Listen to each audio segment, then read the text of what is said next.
Ve devam ediyoruz efendim. Dünyadan da deprem bölgesine yardımlar sürüyor biliyorsunuz. Kuzey Makedonya Kızılaçı'nın yardım kampanyasında 1 milyon avro toplandı. Bosna Hersek'te çocuklar çizdikleri resimleri deprem bölgesine gönderdi. Sırbistan'da da yardım kolileri hazırlandı.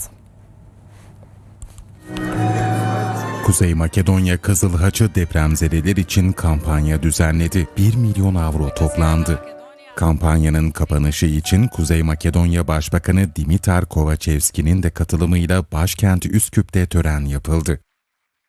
Türkiye'nin Üsküp Büyükelçisi Hasan Mehmet Sekizkök destek için teşekkür etti. Sizler büyük acımıza ortak oldunuz. Güçlü dayanışmanızla deprem bölgesinin imarı, ayağa kaldırılması için Türk halkının beslediği umutlara da ortak oluyorsunuz.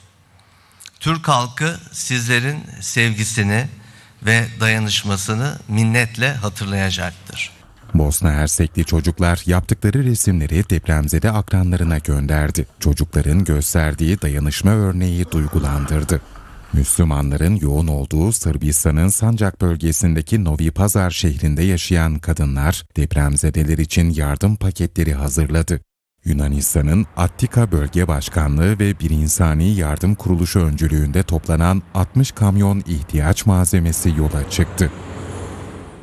Azerbaycan'da Türkiye'deki deprem bölgelerinde toplam maliyeti 100 milyon dolar tutarında konut, kamu binası ve eğitim kurumu inşa edecek. Dışişleri Bakanı Ceyhun Bayramov, Türkiye'ye 5300 ton insani yardım ulaştırdıklarını ve ilgili kuruluşların hesabına 45 milyon dolar yatırdıklarını söyledi.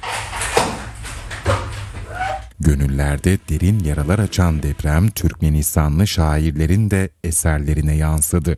Görmesemem gözüm bilen, bileyen yan özüm bilen, menem gellim sözüm bilen, geçtigi bolsun Türkiye.